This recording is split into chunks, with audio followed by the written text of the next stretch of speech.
shows, he was repeatedly struck with a baton and shot with a taser at least 4 times while hogtied. He suffered a heart attack and died 2 days later.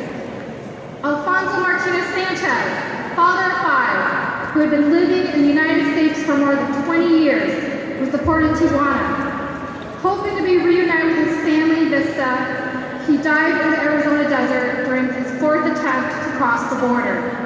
The U.S. Border Patrol was informed that Sanchez was ill in the middle of the desert, and they did nothing to save him. Jose Antonio Elena Rodriguez was a 16-year-old Mexican citizen. In October 2012, he was shot 10 times and killed by Border Patrol agents shooting across the border, a violation of a treaty between the United States and Mexico. U.S. Customs and Border Protection claimed they opened fire because people were throwing rocks from the Mexican side of the border. But there is no evidence that Jose Antonio was in fact throwing anything.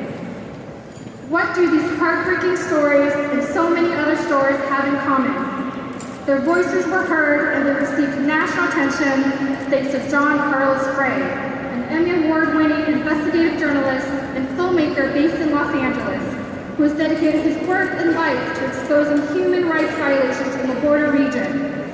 He is an investigative fund fellow at the Nation Institute and a national correspondent for PBS NewsHour. John's investigative work has been featured in outlets such as 60 Minutes, PBS, NBC News, CBS News, Univision, and Telemundo. The 2-time Emmy Award winner's work has also been recognized as a source for sparking change. In 2012, John's investigation into the Escondido Police Department profiting from sobriety checkpoints prompted the ACLU to launch its own investigation in the state of California to consider an audit of the police department. His recent work broadcast on the Weather Channel and Telemundo about slow 911 response times by U.S. Border Patrol agents prompted an increase in search and rescue personnel by 150 agents.